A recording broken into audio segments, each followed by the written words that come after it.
All right, so today we're diving into something that honestly has me like both curious and a little skeptical. Spinach soup, right? As a healing powerhouse, Right. we're talking about the medical medium again, Mhm. and I know a lot of you are super into their whole approach. Mhm. And this particular talk, well, let's just say the speaker is seriously passionate about the power of a good bowl of raw spinach soup. So we're going to break it all down, see what's what, and hopefully give you some food for thought, right? Absolutely. Let's dig in. So first things first.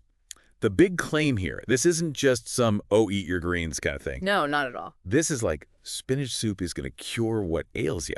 We're talking brain fog, digestive issues, even chronic fatigue, fibromyalgia. They even get into kidney disease. It's quite a list, isn't it? I mean, that's a pretty bold claim, right? Food fixing, all that. Exactly right. Like, how does that even work? So what's the speaker's reasoning? What's the magic behind this soup? So the way they explain it, it all comes back to the gut. Okay, the gut, always with the gut. Right. It's like the foundation of everything. And they're basically saying this soup is like, what do they call it? Like repaving that foundation. Right, setting you up for like full body healing or Yeah, something. exactly. And they go on about how it's packed with minerals and electrolytes, which they say are like the spark plugs for your cells. Okay, see that part I get, like you Yeah. all need those things to function, but Okay. they go on this whole other tangent, Right. right? Yeah. Criticizing conventional medicine, Mm. specifically this whole MTHFR gene mutation thing. Yeah. They are not on board. Yeah, they're very, very skeptical of MTHFR diagnoses. Actually, they pretty much flat out say these mutations aren't real, which I know can be kind of jarring to hear. Yeah, it kind of threw me off, honestly. And I know you were particularly curious about this whole MTHFR thing. Yeah. So break it down for us. What is it really, and why is this speaker so skeptical? Okay, so MTHFR, it's a gene, right? And basically, it helps your body process folate. And folate, that's important for all sorts of things like cell growth, DNA. It's kind of a big deal. And we get folate from leafy greens. Exactly, like spinach. Of course, right back to the spinach. Right. But the thing is, variations in this MTHFR gene, they're actually pretty common.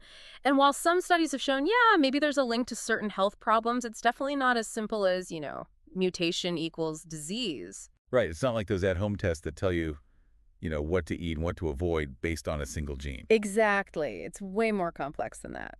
But this speaker, they're saying it's not even a real thing. They're saying doctors are misinterpreting inflammation markers as these faulty genes.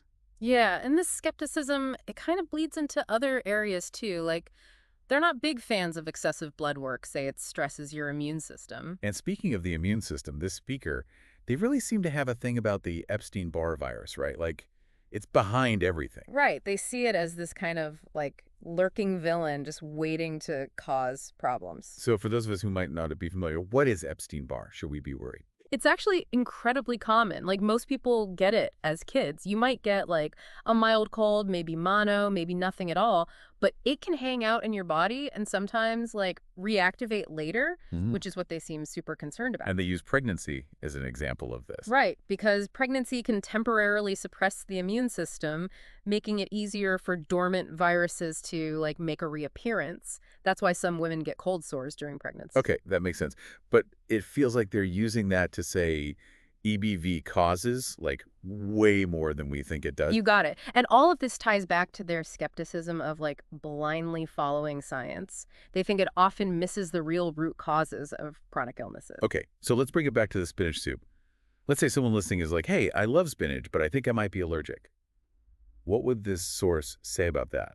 It's interesting because they actually address this. They think a lot of food sensitivity tests are flawed. So they might say that reaction you're getting, it's not actually the spinach itself. It's more like a sign of a dirty liver that needs cleansing. So basically more spinach soup. Right. It all comes back around.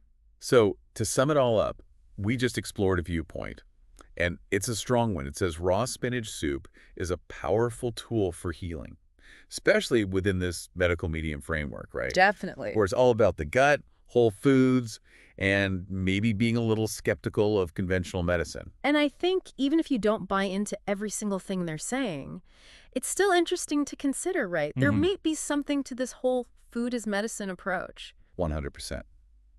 And here's a final thought, just something to chew on. Did you notice how the speaker never actually gives us a recipe for this magical spinach soup? Now that you mention it. So Is it possible that it's not just about the spinach itself? Maybe it's about the ritual of making it, the intention you put into it? Something to think about, right? Definitely food for thought.